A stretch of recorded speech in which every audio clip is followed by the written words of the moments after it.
Welcome back, our dear viewers. As we said at the beginning of our program, that yesterday was the celebration marking the Science Day. Of course, a great ceremony was held with the attendance of President Abdel Fattah al-Sisi, who honored a number of scientists. Great keenness by the state in order to show a real development in the science domain and great honors for the scientists in Egypt. To shed more light about that, we are very much delighted to have Dr. Nabil Gad, the educational consultant at the Police Academy, to shed more light about that. Good morning, sir. Morning. Good morning, Dr. Gad. And let's start with shedding light on the history of Science Day. When did it start? Right. Before I shed the light you asked for, I would like to express my sincerest congratulations for the young men who won the World Championship for handball yesterday, and they were also congratulated by His Excellency the President yesterday, and we are proud of such people because they are the flowers of the future for one of the games that are that's played in Egypt. I hope the others will be like them. These people are honored exactly like the scientists who were honored yesterday. According to the knowledge I have, the Science Day dates back to the late 50s or the early 60s. And the first three distinguished characters who were honored were the late Dr. Taha Hussein, the late Tawfiq Hakim, the late Naguib Mahfouz. And or Tawfiq Hakim, yes. And of course, this was a very gigantic step to encourage people of the coming generations to be on the same path like the others. The celebrations yesterday actually was very fascinating, and the report given by His Excellency the Minister of High Education and the development of different universities and the researchers who were honored, the scientists who as we usually say, value-added tax for commercial items, we say value-added information to the history of humanity. These people actually are the seeds for development, progress, and flourishment, as I said, to the whole world, not only for Egypt. And they deserve our respect and our appreciation for all the efforts they exerted for the welfare of our country and of the world as well. I guess that some of them will in the future win or will be awarded the Nobel Prize for Peace, as it happened with our people like Dr. Ahmed Zuhail, the late Dr. Ahmed Zuhail, Dr. Baradei, we have to mention him, Dr. Mr. Naguib Mahfouz, and the late President Sadat of Egypt, with the other Israeli president at that time. Those people really deserve the appreciation given to them. It's an encouragement, and it's also a motivation for the new generation to follow their path. They should have them as their role models, and this is for the welfare of our country and the world in general. Indeed. Sir, how do you see the keenness of the state to honor the scientists, and how do you see the keenness to celebrate the Science Day every year with what the President said yesterday regarding depending on the scientists and the scientific research in building the economy of the country? Right. Scientific research, of course, is now a must. It's not something for luxury. It is a motivation for the future, and it improves the production, as we saw a couple of days ago, the greenhouses that were inaugurated somewhere in Egypt. this is actually very promising. And there is the scientific research in general in all fields of science is a must. It is quite essential because it opens the gates wide, to very promising future and progress, development, and as we see a child grow, learn and grow, these researchers make us also learn and grow in cooperation with each other, whether here locally in Egypt or internationally with all the worldwide countries. Yes. Dr. Ged, President Abdel Fattah Sisi was keen to attend the celebration. Actually, he has always been keen since taking his leadership to attend every year's Science Day celebration and honoring the excelling people himself. Now, how do you see the importance of that? I think he is doing what his conscience dictates him to do. And all viewers of this action of the president, I'm not complimenting him, but he is doing his right. I actually sympathize with him for the long hours he spent working, which indicates his sincere love to this country.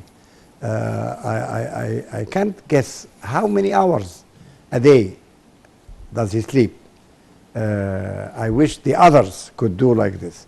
If we have sincerity, if we love our jobs, love our work, scientists love the research, and of course they do, I think the results will be extremely fruitful, not for their fame, but for the welfare and the benefit of the country in general. I do remember that the late president, Dr. Ahmed Zohail, when he was in the States working for his researches, once he finished his day, he locked in the reports he has written inside his drawer. And later on when he comes, he unlocks the drawer, and he was blamed, as he mentioned it himself. Why did you do this? We are working here as a team, members of a team, and our cooperation will lead to the success we all search for, and we are targeting to benefit the whole process. It's not only for individual fame. Yes. And we have to have the sense of teamwork. Yes. Dr. Ged, from your point of view, what were the most important points which were highlighted yesterday by the President during his speech before the gathering of the celebration? Well, I was pleased of his courage. Of course, he's always courageous and brave. When he stopped His Excellency Dr. Khaled Abdel Ghaffar, the Minister of Higher Education, to elaborate and explain or interpret a certain point concerning the increase of the private universities in Egypt and the foreign universities plus the governmental universities, because he wanted to shed the light to make it clear for all the people and the viewers and the listeners to be in the picture with him. And this is actually what I usually believe in. When in doubt, ask for clarification. And knowledge in general is a very big treasure, the key to which is asking questions. So that's what he did yesterday. He asked a question and he apologized for the interruption, which is very courteous of him.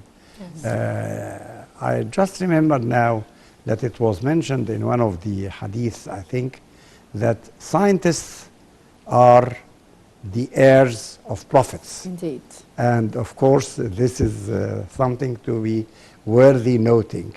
Yes, I would take it from here, Dr. Ged, since you mentioned that scientists are the heirs of prophets, and now religions and societies have always been given special importance to scientists in all fields, acknowledging their enormous role in the development of any society.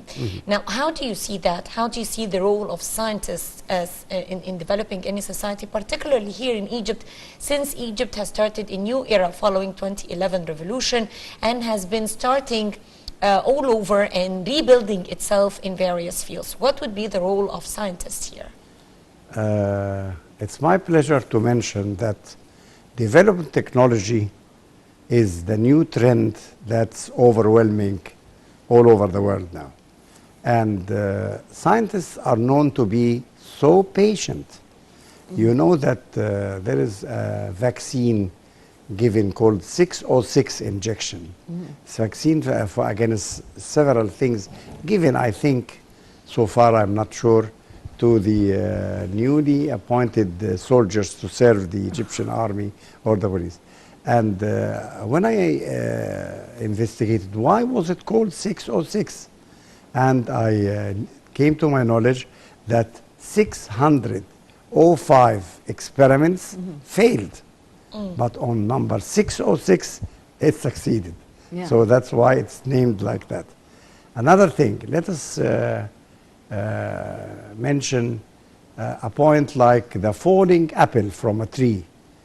It doesn't go just like a twinkle of a second in Newton's thinking. He began to think of the law of gravity, which led to different things in science later on. A third example is Marie Curie's patience when she discovered radium, that radiating element, and not in air-conditioned labs as we have nowadays, but in a shed in the garden of her house, and she called her husband, Pierre Curie, to come and see the wonderful discovery she had.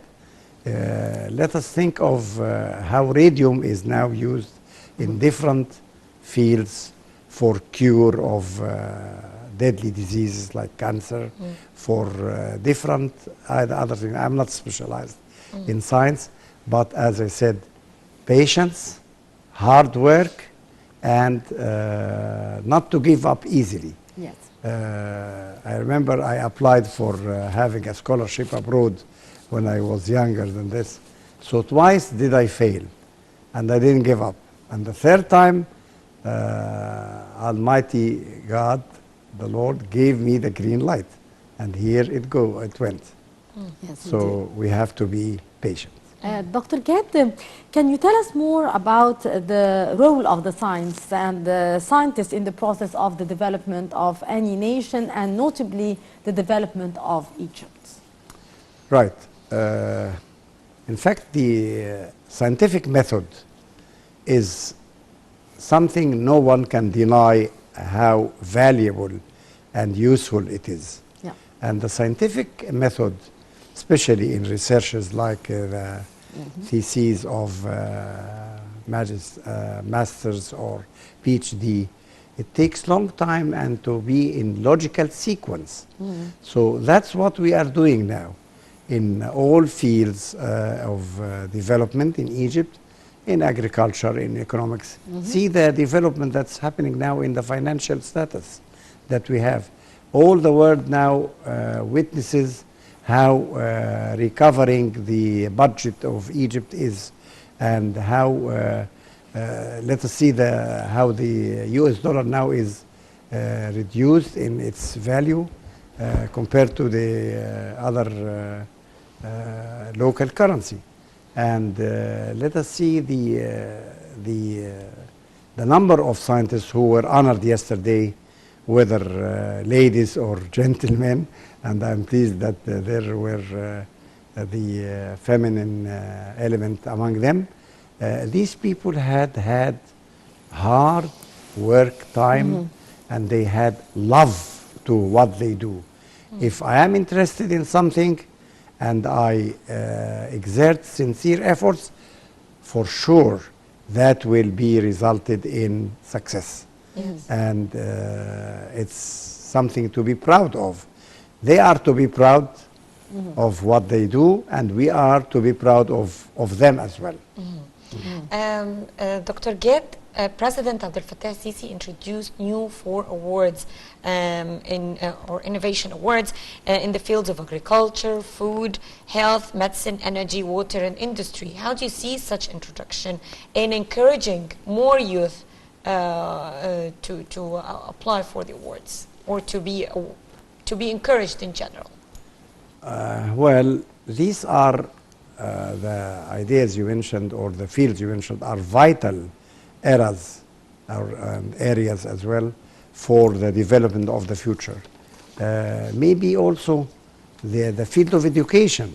Yeah. And we have now a lot of emphasis laid on education and on health.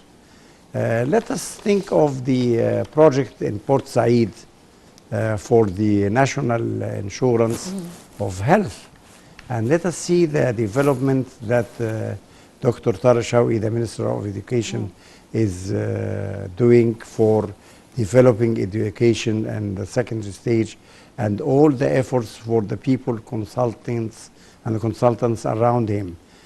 Consultants in different fields are the people who support and give the guidelines for a better future for our country, which is so dear for any sincere citizen in Egypt.